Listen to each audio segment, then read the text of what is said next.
Hello, everyone, and welcome. My name is Javier Lopez, and this is a wonderful webinar series that we have been putting together here at the Gov Geeks that I am super happy to share with you all today. The presentation that we will be going over in just a few moments is actually one that's been requested a couple of times, and it's all about dealing with stress, uncertainty, and regaining a sense of control. This seems to be a bigger challenge that government employees and private sector employees, and even those in academia, are starting to see a lot of concern around. So, in our time together today, we're going to dive into a little bit more about what this is, and more importantly, how we can potentially begin to take some steps forward to managing all of it. So, let's go ahead and get started. Again, stress, uncertainty, and you regaining a sense of control. My name is Javier Lopez. I'm the executive coach and founder here at Gov Geeks. We are a professional development or training and development practice. I've been around for a little over 10 years, having some wonderful opportunities to train and support colleagues throughout the federal government, state and local, as well as the private sector and academia as well. But before we get started, it's important for me to read this information. It is a professional coaching practices and medical guidance disclaimer. So, the strategies on all the materials presented here in this webinar are based on coaching practices, and they're not intended to replace that of a professional medical or a mental health care individual. So, if you need access to a therapist, a psychiatrist, or a doctor in general, we highly encourage you to do that. This is just information that may be of value for you as you're managing and processing through some stressors that you're dealing with in your lives. If you have any medical or mental health concerns, please consult your healthcare provider before implementing any of the recommendations herein. So, a little bit about myself. I am an executive coach. I got my credential with the International Coaching Federation. I did my training with the Institute of Professional Excellence and Coaching. I am a PCC, that is a professional and certified coach. It requires hundreds, if not thousands, of hours of coaching and number of processes and tests and evaluations to actually get this credential. So, I'm super happy to have it. I'm also an assistant professor of leadership and organizational management at Trinity Washington University here in DC. And as part of that, I'm also the chair of the Master of Science in Administration program. By the way, that's where I got my master's degree as well. So the idea to be able to come back and continue to serve is just phenomenal. Also, I'm a retired executive. I spent a little over 20 years in federal service and really enjoyed my time. But honestly, I was really excited about the opportunity to do coaching full time and a professorship. So I jumped into all of that. Also, I must say, I am a self described geek. Here I am during the opening of The Mandalorian and Grogu, just loving it. They had a really cool display there. I don't know if I'm that much taller than The Mandalorian, but if I'm anywhere around there, I think that's cool. I think maybe he's got some cool platform things in his boots, in addition to all of that awesome Beskar armor that the Mandalorians have. So our agenda, we are going to just do a bit of a welcome and some framing. We're going to talk about some of the challenges with stressors and challenges. We're going to look at resilience, transparency, about how to manage these, and then of course look at some key takeaways and next steps to help you manage your stressors. It's summertime here. It's already May 28th. I think we are opening up spring. We just passed a wonderful Memorial Day weekend, which is typically the kickoff for the summertime. So I think all of us have that beach mindset going on right now. So, our goals today, we're going to recognize the common stress triggers that occur during some of the periods of uncertainty and some change. We will also begin to differentiate between factors that you can control, some items that you can influence, and then, of course, areas that you can release. Then we'll look at some practical strategies to help you to address any of the mental fatigue or emotional overload that you might be experiencing. And lastly, look at ways to build a personal resilience toolkit to help you maintain focus, calm, and even adaptability. So, as we're doing this, for those of you that are attending personally, thank you so much for being here. Please feel free to put your comments here in the chat. For those of you that are watching this virtually and after and just watching the recording, please feel free to note down these items. I'll give you a little bit of space and time as I ask the questions to do so. The first question, what's one word that describes how you've been feeling lately? One word to describe how you've been feeling lately. Is it stressed, concerned, worried, anxious, giddy and excited? What are your overall words that you could potentially describe yourself with? Second question, what's one thing currently taking up too much mental space for you? This is an interesting thing because we may not even recognize what is taking up a lot of our thoughts because we're too busy focused on the thought. One of the things that happens in coaching is we take the time to evaluate what we are evaluating. In other words, we help to decide our thoughts on what we are thinking about. This is super helpful because we may be experiencing rumination, other areas of anxiety or concern, and they may be entirely justified, but we also may not be fully understanding how this is having an impact on our well-being. The last question is, what's one active hobby or routine that helps you recharge when life feels overwhelming? An activity, hobby, a routine, something like that. Personally, I enjoy playing Dungeons and Dragons a couple of times a week. That is very fun. I enjoy going outside on walks with my puppy and my wife, just being able to see the changing weathers here in the East Coast. But maybe it's sewing. Maybe it's reading a book, watching a movie. Some people like to re-energize by being around other people. Others like a little bit more of that isolation or solitude, I think is the appropriate word. Solitude vivifies while isolation kills. I think this is why Superman has the Fortress of Solitude. He has an opportunity to get away from it all. So think about these things, and as we are going through the training today, take some time to kind of just sit with it. What are the issues that you want to come back to? Also, I encourage you to take notes. So as we are moving forward through this, potentially we can find ways to address some of the items or the concerns that you're bringing up. So, what does stress or what happens there with uncertainty? Stress appears all over the place.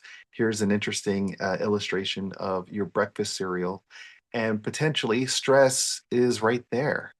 That's because stress can carry with us everywhere we go. It's not like there is this switch that we can turn on and off. We leave work and we leave all our stresses there. We go into the office perhaps and we leave all of our home stressors behind. It doesn't work like that. We carry it with us wherever we go. And also, by the way, it's not something that can be cured just by lighting a candle or listening to some nice music or having some incense burning.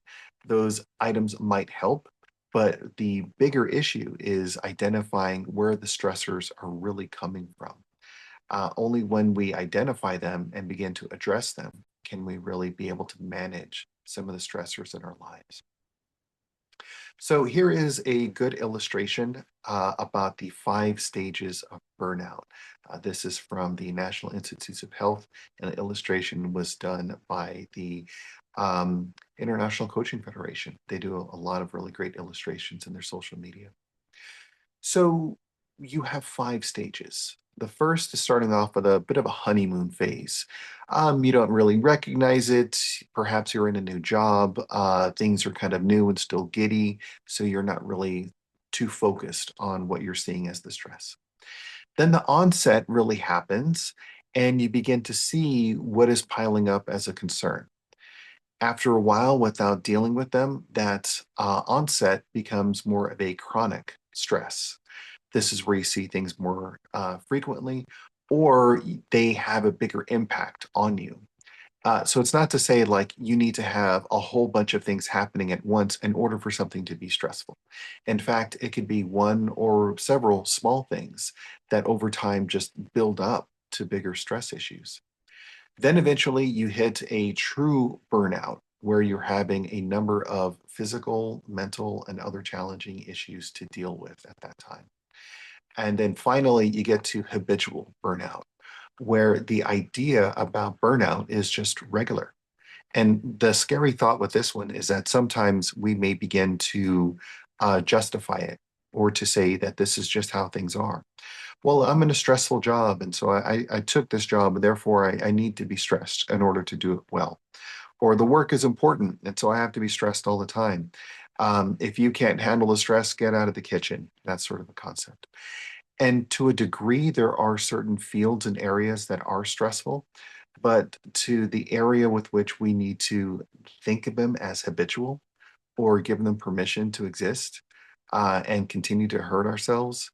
Like, why would we stick our hand in some fire or other issues that can hurt us and just say, oh, this is just the way it is. It's got to be like that.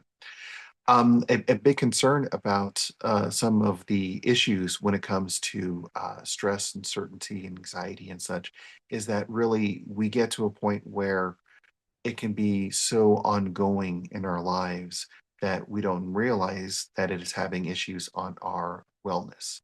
Heart attack issues, stress, sleep issues and concerns, sleep, food issues. We may have a number of contributing factors that lead to bigger problems with this as well.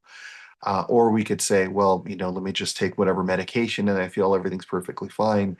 There's only so much that medication and things can do. We have to be able to address the stressors in order for them to actually be resolved uh, entirely. Here's something from the Office of the U.S. Surgeon General. 5 essentials for workplace mental health and well-being: protection from harm, connection and community, work-life harmony, mattering at work, and lastly, opportunity for growth. So, of course, we need to have safety and security in order to have protection from harm. Now, harm doesn't necessarily just mean physical harm. Well, of course, it's important for us to be safe from physical harm and abuse and challenges like that. But it's also some of the psychological and mental harm that we could endure. Living in stressful environments, working in stressful environments causes big harm to our lives and our well-being. So we need to be able to manage that in order to have mental health and well-being. The next item is connection and community. It's important for us as human beings to have social support and a sense of belonging. Human beings are, by our own nature, social creatures. We need to know that we fit in, that we belong, that we're part of something bigger, that there is others that are out there connecting with us. Even to a small degree, if we like a degree of solitude, we still need to have a feeling of belonging and a feeling of connectedness as we go through our lives. Work-life harmony is a big one as well. This is where we have autonomy and flexibility. It's interesting because so often we hear the term work-life balance as if I spend 5 hours at work and 5 hours at home, my life is perfectly balanced. More and more, the literature is around the idea about work-life integration. In what way are we balancing the needs of work and home by integrating them? Because honestly, we take work home with us. Even if we're not physically working on something, we still have it within our minds. We take the stressors of our homes into the workplace. If we have issues with bills, medical care and concern for family members, those sorts of things, we can't just push them away in our brains. They are ever present with us. So how do we continue to deal with them? We need autonomy. We need flexibility. Those are some of the items that can really address that. Mattering at work. It's important for us to matter in the work that we do. That is our dignity and as well as our sense of meaning. Why are we contributing to this area, this item, this activity? What does it all mean? What's it all for? How is that important for us? It's an important thing to know that years later on our deathbeds or when we have the fleeting moments before we pass, If we think back and we're like, you know what, I could have completed more Excel spreadsheets. Maybe I could have handled a couple more projects. Are those really the things that we're going to think about at that time? Odds are no. There's also a lot of studies on what people regret upon their passing. And it's not necessarily what they did, but more often it's actually the things that they did not do. They wish they had taken a trip, spent more time with loved ones, did the things that really filled their lives with joy, those sorts of things. Meaning is very important. So our work has to have meaning, our lives have to have meaning. And lastly, an opportunity for growth. This is where we have our learning as well as accomplishments, this sense of satisfaction and accomplishment and such. Daniel Pink, a great author and speaker, has talked about this concept a whole lot. When an individual has their ability to accomplish something bigger, it's not so much about just saying, I have this much money or this many things that I've accumulated over my lifetime, but really I feel a sense of accomplishment in what I'm able to do. I've grown in my complexity as an individual. I've mastered playing the guitar or another musical instrument, for instance. Those things are opportunities for growth for us. So I want to take a second to make sure that we are framing our conversation when we talk about 5 stages of burnout, and we also talk about these essential items for mental health and well-being, because it sets the groundwork for the items that we're going to talk about next. So the next one here is looking at our challenges. The first one, and we'll cover 2 today, feeling overwhelmed by what is outside of your control. By the way, I hope you love the little illustrations here of the puppy in the bottom corner. We just think he's adorable. We have a Pomeranian. He's a beautiful little mixture of a Pomeranian and a Chihuahua. And every time I see this puppy, it just makes me think about, makes me smile. If you have seen our other webinars and such, you may have seen him before. So, common signs of feeling overwhelmed by what is outside of your control. You might be doom scrolling or trying to absorb as much information as possible. You might be thinking, if I only had one more piece of information, if I only knew a little bit more, then I could solve for this. It just takes me more time to find this information. And doom scrolling isn't necessarily just going through your TikTok feed or your Instagram reels. It could also be overly reviewing information or sources of items that you think are going to be helpful for you that honestly aren't really pointing you in the right direction, but we feel like they would be. You may have difficulty focusing on tasks, activities, maybe you're remembering or misremembering dates, or you have other concerns that just keep coming to the forefront of your mind that draw you away from what you should be focusing on. This especially can be dangerous if we are working on things that can impact other people, or if we're doing things like driving and we were thinking about something else and unfortunately we cause ourselves more damage or control or concern. The next is emotional exhaustion. If you ever feel like, oh, I am just tapped out, I can't give anymore today. I want to be emotionally available for my teammates, for my family, for myself, but you are just too darn tired. You might have a lot of emotional exhaustion because you're feeling overwhelmed about what you can't control. There's also a feeling of being stuck or even powerlessness, like you can't make a difference or a change in something. You feel like something is futile. Why put in the effort if the things are going to be the same anyways? Which is why, by the way, when we look at what we see here from the Office of the Surgeon General, mattering at work and dignity is super important for us for that. If we don't have that sort of sense of mattering, then when it comes to us having this idea about feeling stuck, well, that's because we feel powerless. What's the point? It doesn't matter. We don't matter in the process. And that can be very challenging for mental health and well being. So here's a couple of solutions for us to go over with this. The first one is a concept called the circle of control.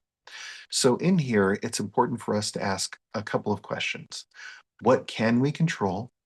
What can we influence? And then lastly, what we must release. So just to take a second, and we're going to do a deeper dive into this circle, but think about your lives in general. What is it that you have influence or control over? What are the things that potentially you have no control over whatsoever? The degree to which we have an awareness of these items allows us to be able to manage things. And in the coaching process, this is super important because we help to create a space of awareness for ourselves and in our lives. If we are aware of something, we can manage something.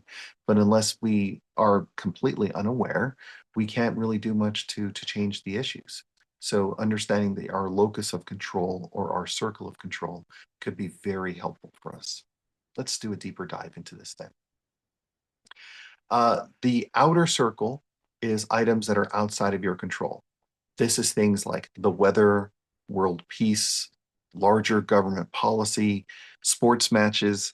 We may think, if I wore my lucky jersey, then my team is going to win. The Knicks are going to win in the finals because, my goodness, I have these things that I can do to control that and make sure that things work. There's correlations, but there's not necessarily causations. We may find things that we think we can control, but simply, unfortunately, can't. Um, the next level are items that we can influence. So these are items that aren't within our direct control, but are items that potentially we can help influence a solution for, including taking a nice drink of water. So these are other people's actions, other people's thoughts, your reputation overall. We can help to influence, but we can't force another person to change. We can't force another person to feel a certain way about something. It's not directly within our control. We can influence it. We have a large part potentially in contributing to it, but we can't control it. The last area is the inner circle, and this is where we find control. Your words, your reactions to certain things, your mood. And this is a big growth point because we can think, well, this outside thing happened and it caused these problems for me. Therefore, it's not my fault. It's the situation that caused this to happen, and therefore I am faultless. But it's still our reactions that we can do. To what degree are we allowing ourselves to be influenced by these things? Or how are we giving ourselves the space to allow that set of circumstances for us to behave a certain way? Like if people are rude or if they are unkind to others and they say, well, it's because it's just a bad day or the economy or, so and so is happening in the marketplace right now in the stock market. Well, is that really something that is causing that, or is it within our control? Once we begin to see and understand what we do have control over, we then are able to manage our mental health and well being on a level that we've never been able to do before, which is an amazing thing.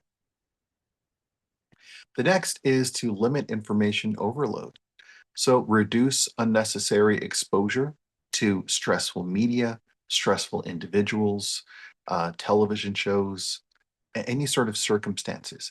In what way can you reduce the exposure to some of these issues? The next is to have an intentional check in for news and updates. So you could say, well, I want to go in there and I want to find out what's going on. And constantly you want the information. Oh, keep me updated. I haven't checked in 2 minutes. Let me check again. Give yourself the space to say, this is the information that I have now, and this is what I can do with it. I'm going to intentionally choose to check back in an hour or in 30 minutes. Give yourself the space and the time. Even, by the way, ask yourself a bit of questions like, even if I did have the information right now, what possibly could I do with it? How would that make a difference for me in this moment? If you genuinely can make an action as a result of the information, it's something worth checking on.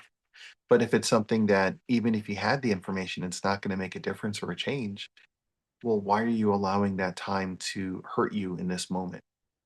Give yourself some space to recuperate and relax a little bit more.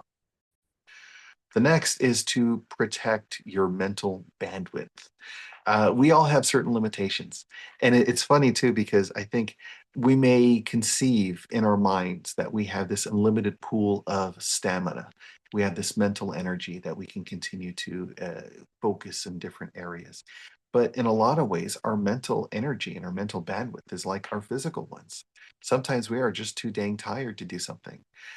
It's something could be physically too heavy for us to lift at that time. It's the same thing with our mental bandwidth. Now, can we, like physical exercise, get better at conditioning and strengthening, etc.? Absolutely. But even then, we can't go about lifting a whole bunch of crazy amounts of weight and things. Captain America has the super soldier serum and he's able to lift a large amount, but that doesn't mean that he's as strong as Thor or he's as strong as the Hulk. By the way, feel free to let me know, who do you think the strongest Avenger is? Do you think it's Hulk? Do you think it's Thor? I'm curious. Here's a lovely cartoon that I just enjoy. So a person asks, why is happiness so elusive? And the owl responds, because you look for it in the future instead of the present. And that's really kind of this big thing about information overload. In what way are we trying to look to the future about things or worrying about things in the past and let me check up and manage, etc., when we can just be happy with where we are in the moment? How do we define our happiness in that time to give ourselves a space for this? Sometimes we may have worked really hard to earn where we are right now and yet aren't even taking advantage of it or aren't even enjoying it. So please don't look in the future. Don't look in the past. As they've said before, and you may have heard, the future is the future, the past is the past, but the present is a gift. That's why it's called the present. The next is to focus on some small wins. Here's an illustration that we'll go over about zones of comfort that we might be in. So we can identify actionable steps each day that we can use to focus on small wins and build momentum through manageable progress, as well as reinforcing a sense of capability and agency. That is, how are we learning and growing ourselves? So that's this danger zone concept. If you think about it, when we start in the center, that is our comfort zone. We know exactly what exists here because we've done it 1,000 times. The growth zone is something that is relatively unfamiliar to us, but the stakes aren't that challenging or aren't that high. So the idea about us learning and growing could be great. But sometimes we may want to move ourselves from the comfort zone directly into the danger zone. We want to take on a new task, an activity, perhaps do physically something that is way without our ability to do. So trying to think through and manage what that is. If you've ever heard of the statistics where the number of accidents happen most frequently within a couple of blocks of a radius of our homes, that's because it's a comfort to us. Things get familiar. And so this brings a bigger concern for us. Even though we have an assumption about what is comfortable and familiar to us, doesn't necessarily mean that that's where the comfort stays. Technology evolves, societal norms change, fashion styles change all of the time, of course. And we're thinking like, well, I'm comfortable here, but the zone of our ability to perform is shifting entirely. So we have to be able to grow and develop. In this way, there's a bit of a shifting that happens. The first is to think of it as the danger zone encroaching upon the comfort zone. Because if we're not managing, if we're not getting better, if we're not evolving as human beings, then the danger zone is going to make the growth zone shrink, and the growth zone is going to make the comfort zone shrink as well, because we are going to be presented with more and more challenges. This is why it might be difficult if, perchance, you're in a position for a number of years and things are comfortable and good, but a lot of change comes in with new leadership, new administrations, new organizational change, new supervisors and such. And we want things to be the way that they were because that's where our comfort zone was.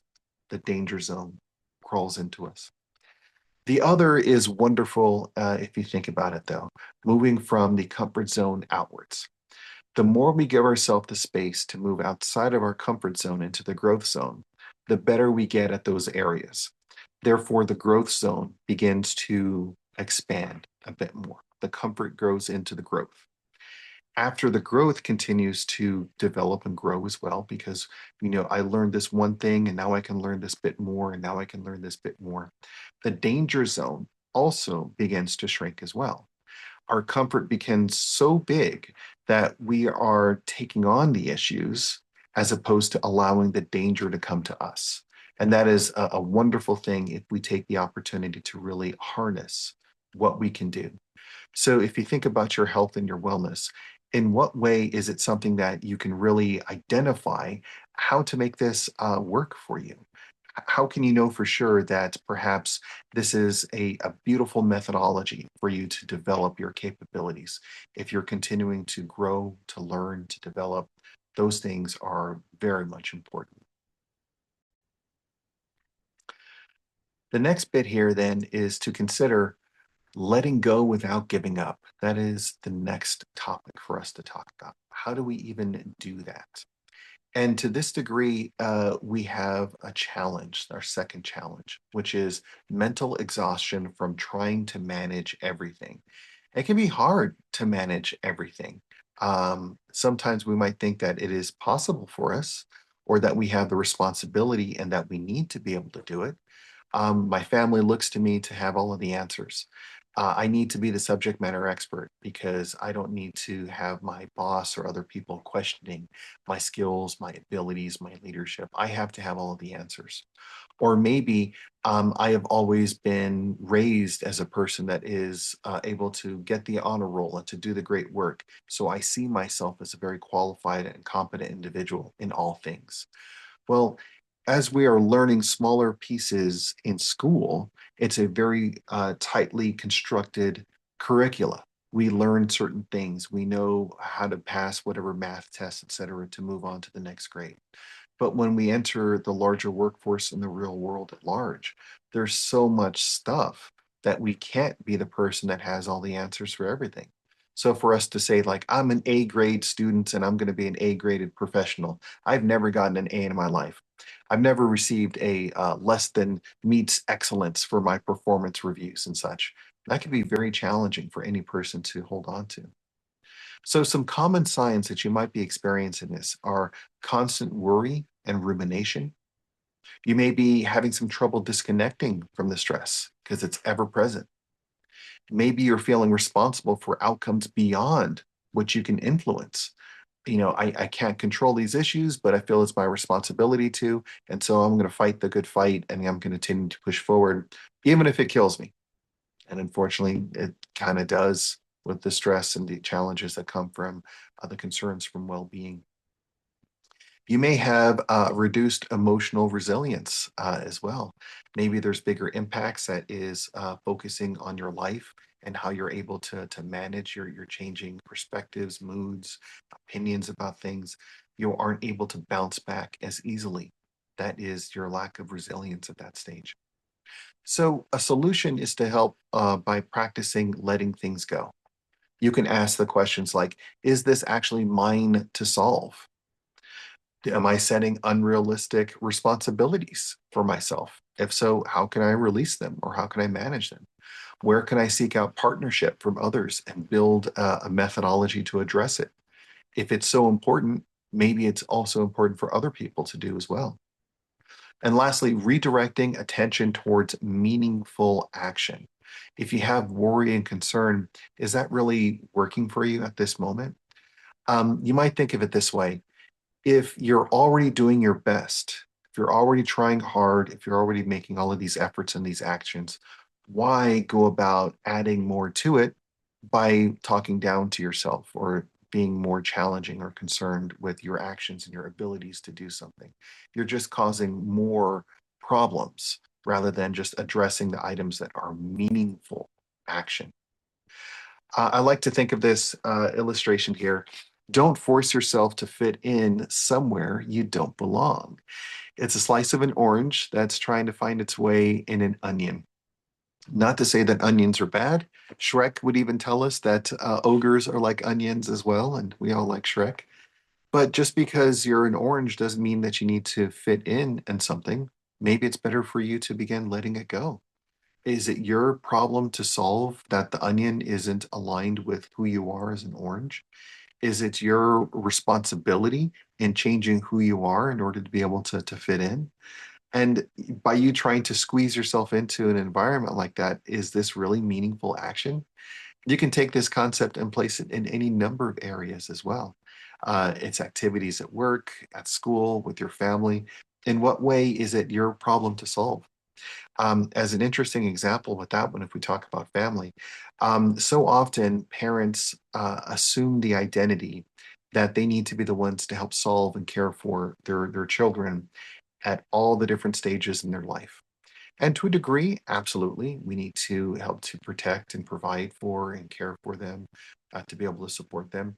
But what happens when we solve all of their problems for them? To what degree are they learning resilience or capabilities?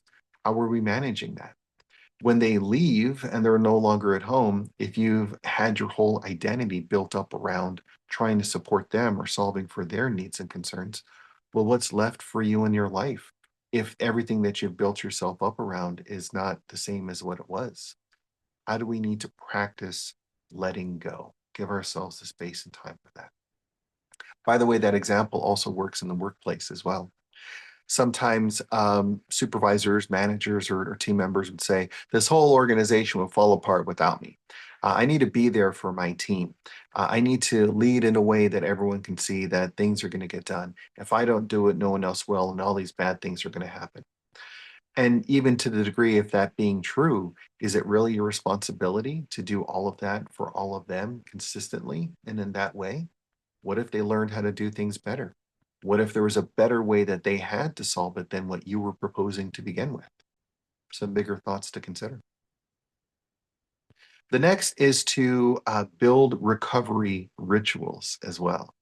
So these are small things. Walking, getting out and doing some exercise. There's a lot of research on the benefits of walking. Journaling, taking your thoughts or your ideas and writing them down on paper. Specifically, yes, you can do video logs, you can do other types of digital journals and such. But like, I don't know if you all remember Doogie Howser writing his journal in his computer all the time. There's a number of great research areas on the idea about the process of writing that helps us. We are not writing it down for others, we are writing it down for ourselves. That is a larger connection that happens in the writing process with journaling. And especially if we are giving ourselves the space to think openly about our stressors and how we are managing them, that puts it out of our mind and onto a piece of paper for us to be able to think about it objectively, which is helpful and important. You may have gaming or creative hobbies. I mentioned Dungeons and Dragons myself. I play with a lot of colleagues and friends that I've known over the years. Really fun to do. Video games can also be great, but of course, getting up and getting outside and getting some fresh air, exercise, and things are always great as well. But there's nothing like beating that next level or playing some Fortnite with some friends as well. Deep breathing exercises. The concept of a psychological sigh is important as well. Let me go ahead and demonstrate for you. So the idea is to inhale deeply, hold, and then gently exhale as well. So here it goes.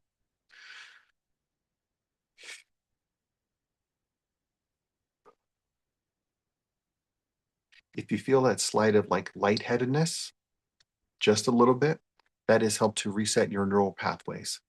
If you are stressed, anxious, concerned about something, that gives yourself and your brain the opportunity to think differently. It pauses for a moment and redirects your attention. Notice the inhale and then an additional inhale and holding it before the release. Those items are just fundamental to a deep breathing exercise. The great thing is that each of these is really accessible for you. Connect with supportive people as well. How are you building these positive and supportive relationships? It's like this lovely illustration with this kitty cat. The feeling you get on your way home from work on Friday. Think about what your rituals are. Is it something about Friday? Is it something when you're able to get home? What if you had this happy feeling that this cat has all the time? What if instead of saying, I'm going to delay my joy until the weekend because I have all of these things to do? What if you found ways to look forward to the smaller things and give yourself the space to enjoy all of your life rather than just that Friday afternoon? It's the same thing also as why do you need to postpone your joy until you retire? Like, oh gosh, well, I can't wait till I retire. Then I'm going to do X, Y, and Z. Well, if that X, Y, and Z is important to you, why aren't you doing it now? Are there smaller ways that you can find it? I want to travel the world. I want to write a book. I want to get physically fit. I want to go see my grandkids. Maybe you can do some of that now. You may not be able to do it in the same exact way as you could in your retirement, but maybe there are smaller ways that you can access it. And also, by the way, if it's that important to you, maybe there are ways that you can find ways to cover your life in that same transition as well. A great quotation that a colleague of mine told me: when the pull of your desires becomes greater than the gravity of your reality, you'll begin to fly. When the pull of your desires, I want to read, I want to write. For me, I always wanted to finish up my doctorate. I wanted to do facilitation and coaching work. I wanted to be a professor. I love teaching and evaluating and supporting and helping and reading and writing. Those sorts of things are possible in this life after I moved away from my full-time role that I had in government. Is it the exact same life? No. And that's what makes it wonderful. What decisions can you make in your life to help you decide what is best for you now? How are you going to build your recovery rituals? The next is this narrative reframing. Like, here's a great picture: happiness. His few friends had told him he could never buy it, but Mr. Crawley surmised that they just didn't know where the store was. What if we go to a place and we just find happiness? Happiness is here for us. This is this wonderful thing that just exists. All we need to do is go to the store and purchase this. Maybe all we need to do is to go out and get another vacation. Maybe we need to buy that next big thing or that shiny new item and such. That is going to really bring us what the joy and happiness is. But oftentimes, I think we don't really recognize that those are all just fleeting and temporary. It's nice to have the experience of a vacation or to see family, friends, and others. It's nice to connect. But in what way are those temporary items?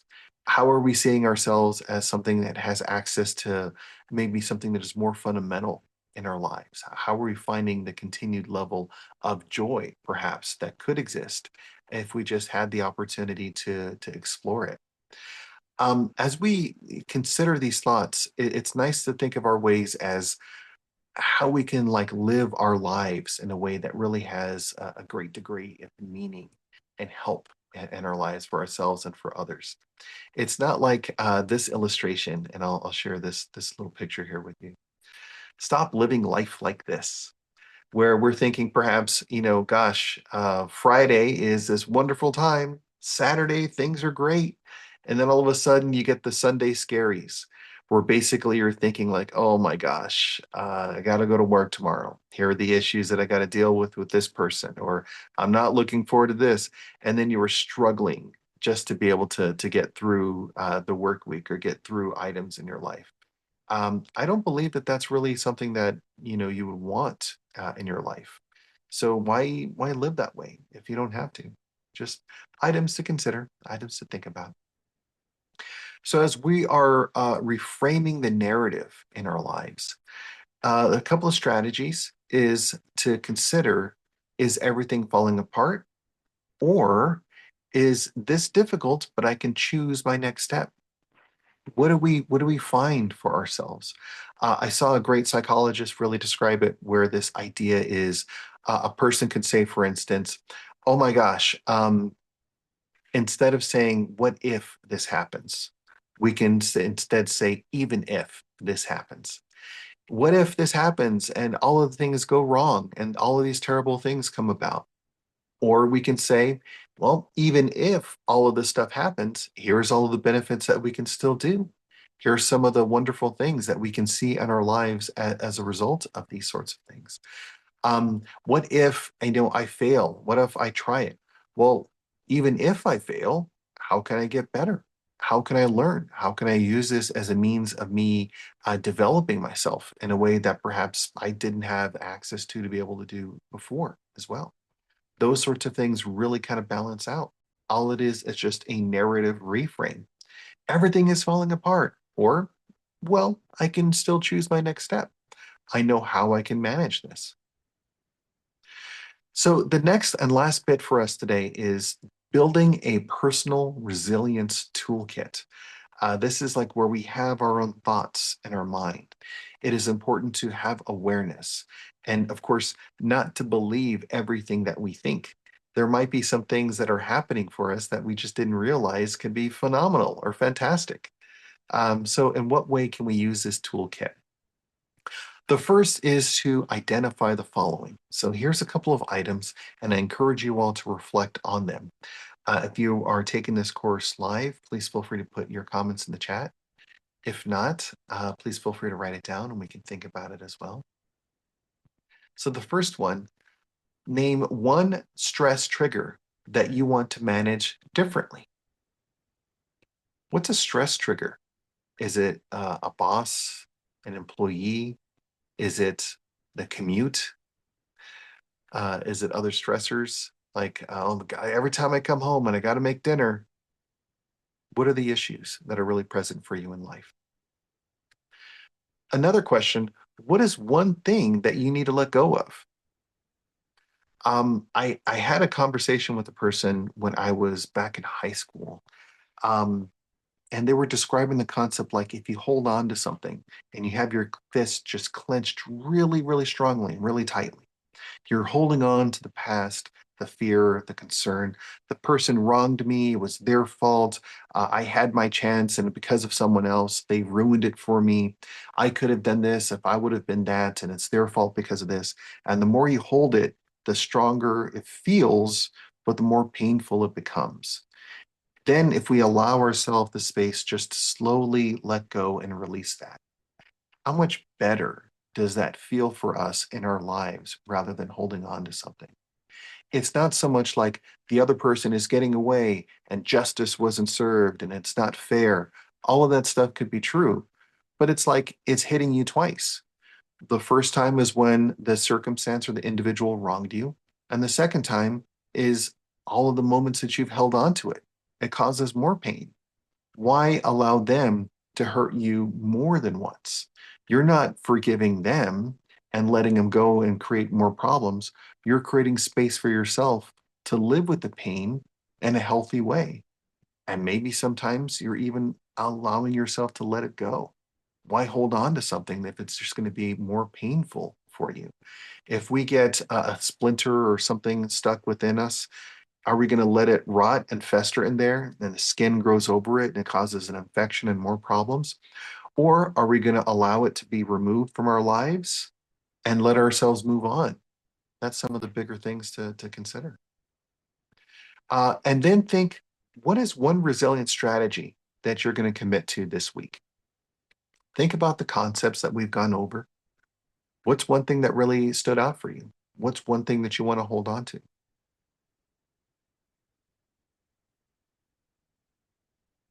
If you're watching this afterwards as well, please feel free to pause the video, think about it, and then you can come back to it as well. The next is to build your toolkit. Think about mental resets. There's a psychological sigh that we talked about earlier. Those mental resets can be helpful and important for us. And by the way, it's not like we are starting over when we reset. In fact, a lot of times it could be starting with experience. What are the support systems that are available to you? How can you leverage or utilize them? Are these colleagues, friends, family members? Do you want to work with a therapist, a coach? Are you seeing a potential someone from your faith that can help you to work through some items? What about your physical well-being? Walking, exercising, if you're going to get a bicycle or rent a bicycle and go riding down the city, or take a nice, beautiful ride along the beach or the mountains. What boundaries can you set for yourself in your life? Not just for you not to do, but for others not to cross. I had some colleagues who were really great about setting an out of office message for the afternoon hours. So they would say, "Thank you so much for your message. I will be monitoring my email sporadically through the events of the evening, but will respond to your messages by 8 a.m. when I return to the office." Some boundaries to help individuals. Otherwise, we're going to continue to get some that are going to continue to pester or to try to persist in trying to get more attention from us. In fact, I have another image that I'd like to share with you all with that.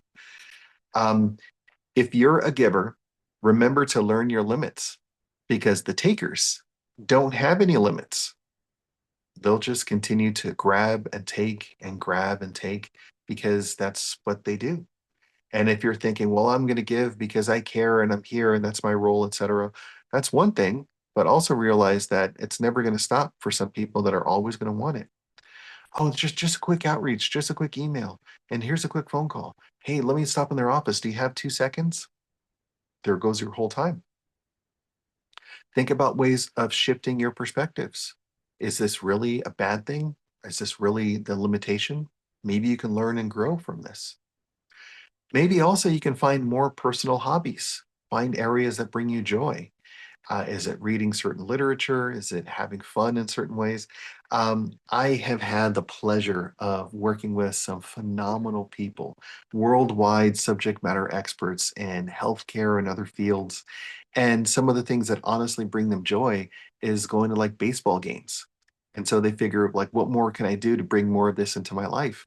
So they're happy to work as like ticket takers or ushers at different events, sporting venues, theater areas, their local community theaters, their schools and such. It gets them out, it gets them happy. They're exercising, they're talking to people, they're watching an event, a play, a musical, a sports game that they really enjoy or they like.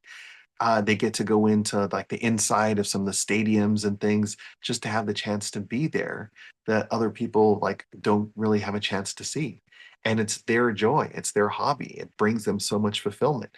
And you could be like, wait a minute, but you're this world subject matter expert on this thing or that thing. Shouldn't you be doing? They are exactly where they need to be and where they want to be. And that is the happiness and then that is the joy that comes from some of these hobbies. Well, I hope that this has been helpful for you all. Please feel free to visit thegovgeeks.com to learn a bit more about this. If you found us on YouTube, thank you so much for being here on social media. That's awesome. Please go to our website. Also, when you're there, if this was helpful for you, we have mental health and wellness coaching services as well. So please feel free to purchase a either one-time session or a pack of sessions as well, which includes a discount. In addition to that, you can also schedule a free consultation with us. I'm more than happy to chat with you for 30 minutes about how potentially coaching can be of value to you in your lives and as you move forward. But let me offer my sincere thanks and appreciation, as well as little puppy here showing up and saying hello. Thank you very much for being here. Thank you for your service. I hope that this conversation on mental health and well-being has been valuable for you. It certainly has been for me. I very much enjoy coming up with these slides, these materials, sharing it as widely as possible. But when we think about methods to manage our stress, our uncertainty, we do gain a sense of control in our lives. So this has been fantastic. I look forward to seeing you in the next one. Again, Javier Lopez from the Gov Geeks. Thank you for your service, and I look forward to seeing you soon. Take care.